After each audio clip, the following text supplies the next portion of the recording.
جب آپ کی سوچ دنیا تک محدود ہو گئی تو آپ زندگی فضول گزار رہے ہیں، اور جو بھی زندگی کو ضائع کرے گا وہ پچھتائے گا، کیونکہ یہ زندگی دوبارہ نہیں ملے گی۔ اور دوسری اہم بات یہ ہے کہ یہ زندگی کا نظام پیدائش یہ اللہ تعالیٰ نے تخلیق کی ہے۔ خالق کون ہے؟ اللہ۔ پھر انسان سے پوچھ گچھ نہ ہوتی اگر اللہ تعالیٰ نے اس کو با اختیار نہ بنایا۔ اگر یہ گائے بیل بھینس بکری ہوتا تو ان سے تو حساب کتاب نہیں ہے، ان کو تو رب کے حضور کھڑا نہیں کیا جائے گا۔ جو بھی مخلوقات انسان کے علاوہ، روز قیامت تو انسان کے حساب کتاب کا دن۔ اعوذ باللہ من الشیطان الرجیم، بسم اللہ الرحمن الرحیم۔ اللہم صلی علی سیدنا محمد معدن الجود والکرم وآلہ وسلم۔ سامعین و ناظرین اکرام، السلام علیکم ورحمۃ اللہ وبرکاتہ۔ آج کا ہمارا موضوع یہ ہے کہ کیا ہماری پیدائش فضول ہے؟ دیکھیں، لگتا تو یہی ہے، یعنی ہم جس انداز سے زندگی گزار رہے ہیں تو اس سے یوں لگتا ہے کہ اللہ نے ہماری پیدائش فضول کی ہے، کچھ نظر ہی نہیں آتا نا۔ دیکھیں، اس سوال کا جواب میں اگر آج کے مسلمان کی زندگی کو دیکھ کر کروں تو یوں لگتا ہے، یعنی جواب یوں آتا ہے۔ آج کے مسلمان عملی طور پہ یہ کہہ رہے ہیں کہ اللہ نے تو ہمیں بیکار پیدا کیا ہے، اس کا کوئی خاص مقصد نہیں ہے، بس اس نے اپنی ایک تخلیق بنانی تھی۔ بہت سے لوگ ایسے بھی ہیں، بس اللہ کو کوئی کام نہیں تھا معاذ اللہ، تو اس نے پیدائش کر دی اور بس یہ سارے کام، تو یہ تو معاذ اللہ نہایت فضول چیز ہے۔ دوسری بات یہ ہے کہ دیکھیں، یعنی میں تو آپ سے ذاتی طور پہ مخاطب ہوں، آپ نے زندگی کا مدعا کیا رکھا ہوا ہے؟ آپ کس لیے زندگی گزار رہے ہیں یا رہی ہیں؟ تو جب میں دیکھتا ہوں، کیونکہ میں تو آپ ہی میں رہ رہا ہوں، آپ کے معاشرے میں رہ رہا ہوں، جب میں آج کے مسلمان کو دیکھتا ہوں تو یوں لگتا ہے کہ اللہ تعالیٰ نے ہمیں دنیا کے لیے بنایا ہے کہ جاؤ تم کھاؤ پیو عیش کرو، لہذا ہم نے کھا لے پی لے جی لے، دولت عزت شہرت زن زر زمین، یہی باتیں ہیں آپ کی۔ دولت ہونی چاہیے، پیسہ ہونا چاہیے، اقتدار ہونا چاہیے، جو بھی ہو، مختلف چیزیں ہے، ساری خواہش دنیا کی، چاہے وہ ایک ریڑھی والا ہے، دیہڑی دار مزدور ہے، چاہے ملک کا وزیر اعظم ہے، سب دنیا کی سوچ میں زندگی گزار رہے ہیں۔ دیکھیں، اس میں سارے لوگ آ گئے نا، سمیت ہمارے سارے لوگ آ گئے۔ سوچ دنیا کی ہے۔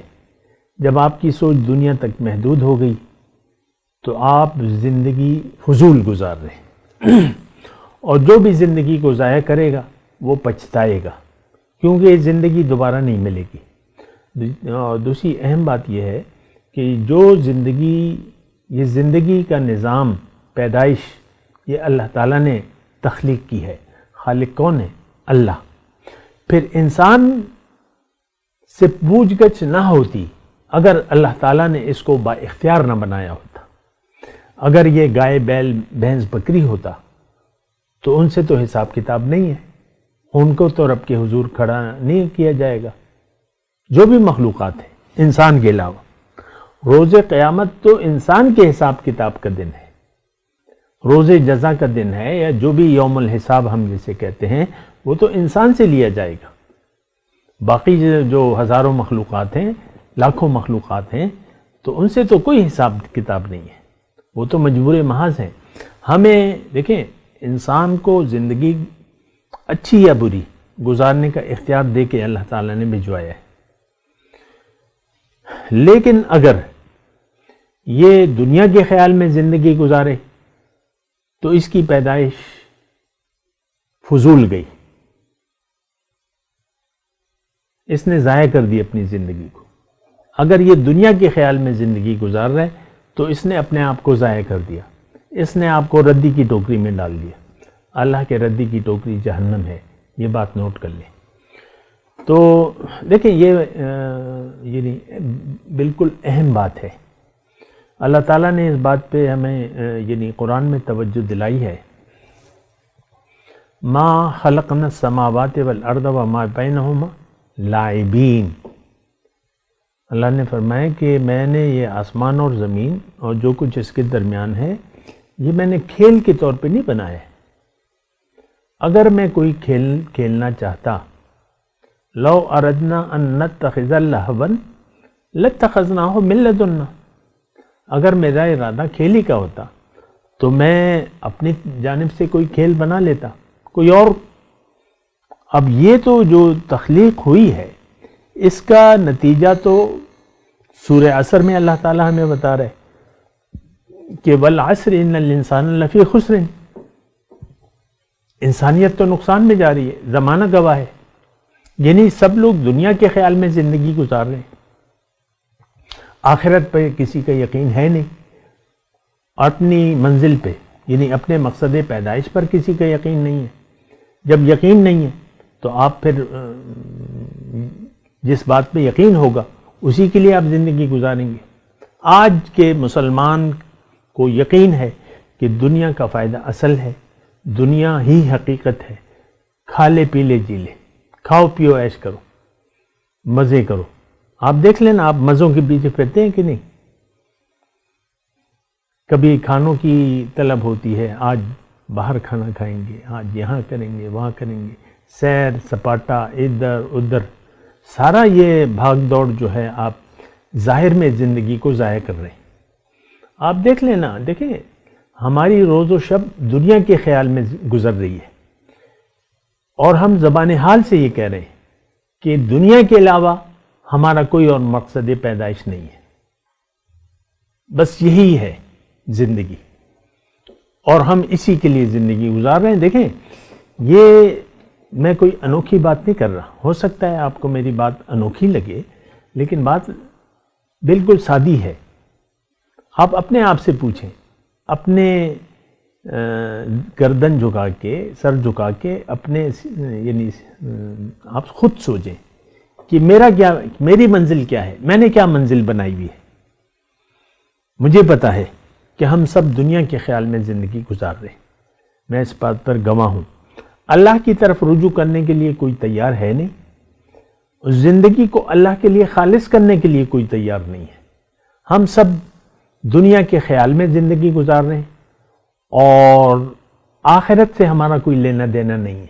جب پڑے گی تو دیکھیں گے، اور پھر اس کے لیے ہم نے ترکیبیں بنائی ہوئی ہیں کہ کلمہ پڑھا ہوا ہے، امت مسلمہ میں ہے، حضور صلی اللہ علیہ وسلم شفاعت کریں گے اور اللہ تعالیٰ بخش دے گا۔ یہ ہماری وہ جھوٹی کہانیاں ہیں۔ الکیس من دان نفسہ وعمل لما بعد الموت۔ غور سے سنیں، ہوشیار انسان وہ ہے جو اپنے نفس کو قابو میں کرے اور عمل کرے اس دن کے لیے جو موت کے بعد ہوگا، اس وقت کے لیے۔ وعمل لما بعد الموت، یہ بڑا ہوشیار انسان ہے۔ اور بے وقوف ہے وہ شخص جو اپنی مرضی سے زندگی گزار رہا ہے اور پھر اس کے باوجود وہ اللہ سے تمنا رکھتا ہے۔ من اتبع نفس ہوا و تمنا علی اللہ، تو یہ تو خواہشات باطل ہیں۔ اللہ تعالیٰ خود انکار کرتا ہے کہ اے نام نہاد مسلمانوں، ہم سے مخاطب ہو کے کہتا ہے اے قرآن کے ماننے والو، نام نہاد قرآن کے ماننے والو، تمہاری کوئی حقیقت نہیں ہے۔ لستم علی شیء حتی تقیموا التوراۃ والانجیل وما انزل الیکم من ربکم، اے قرآن کو ماننے والو تمہاری کوئی حیثیت نہیں ہے میرے نزدیک جب تک تم قرآن پر عامل نہ ہو جاؤ، اور جو کچھ بھی اللہ تعالیٰ نے کی طرف سے نازل ہوا ہے، جو تعلیمات، جو ہدایت، جب تک تم اس پر قائم نہ ہو جاؤ تمہاری کوئی حقیقت نہیں ہے۔ تو یہ تو دیکھیں ہمارے زبانی دعوے ہیں، مسلمان ہیں، امتی ہیں، اور یہ ہیں وہ ہیں، یہ سارے دعوے باطل ہیں اور جھوٹے ہیں۔ دیکھیں دعویٰ جس کا آپ ثبوت نہ دیں، جس کا آپ حق ادا نہ کریں، وہ باطل ہے۔ دنیا میں بھی آپ دیکھ لیں، آپ ایک مکان پسند کرتے ہیں، پڑوس میں آپ کو ضرورت ہے، اس کی قیمت 2 کروڑ روپے ہے مثال کے طور پہ، آپ زبان سے کہتے ہیں اس مالک سے مجھ پہ بیچ دو، اس نے کہا میں نے بیچ دیا، 2 کروڑ روپے ہیں، قیمت دے دو، لے لو. آپ قیمت نہیں دیتے، کہتے ہیں میں نے دے دیے پیسے، بس تم مجھے یہ مکان دے دو، تو مل جائے گا آپ کو وہ مکان. 2 کروڑ روپے نہیں، 20 روپے کے چپس کا پیکٹ اگر آپ کسی سے خریدیں اور اس کی ادائیگی نہ کریں تو وہ 20 روپے کا پیکٹ آپ کو نہیں ملے گا. پہلے آپ کو پیسے دینا پڑیں گے، پیمنٹ کریں، چیز لے جائیں. جنت کی قیمت ہے، اور جنت کی قیمت اللہ تعالیٰ نے قرآن میں فرمائی ہے، ان اللہ اشتری من المؤمنین انفسهم واموالهم بان لهم الجنہ. اللہ تعالیٰ نے مومنوں سے ان کے مال و جان کا سودا کر لیا ہے، عوض میں جنت ہے. تو ہم تو جان و مال کا تو ہم نے مالک بنا لیا اپنے آپ کو، اور اللہ سے بیعت کرنے کے لیے ہم تیار نہیں ہیں. زندگی اللہ کے لیے خالص کرنے کے لیے تیار نہیں ہے. ہم بضد ہیں کہ ہم نے زندگی دنیا کے لیے گزارنی ہے. یہ میں، یہ میرا شوہر، یہ میرے بچے، ہائے میرا بچہ، اسی پر آپ زندگی گزار دیتے ہیں، اور آپ زندگی کو ضائع کرنے پر تل گئے. اپنے اوپر رحم کریں، ایسا نہ کریں، ورنہ بہت بڑے نقصان کا سامنا کرنا پڑے گا. وآخر دعوانا ان الحمدللہ رب العالمین. مولایا صلی وسلم دائما ابدا على حبيبك خير الخلق كلهم.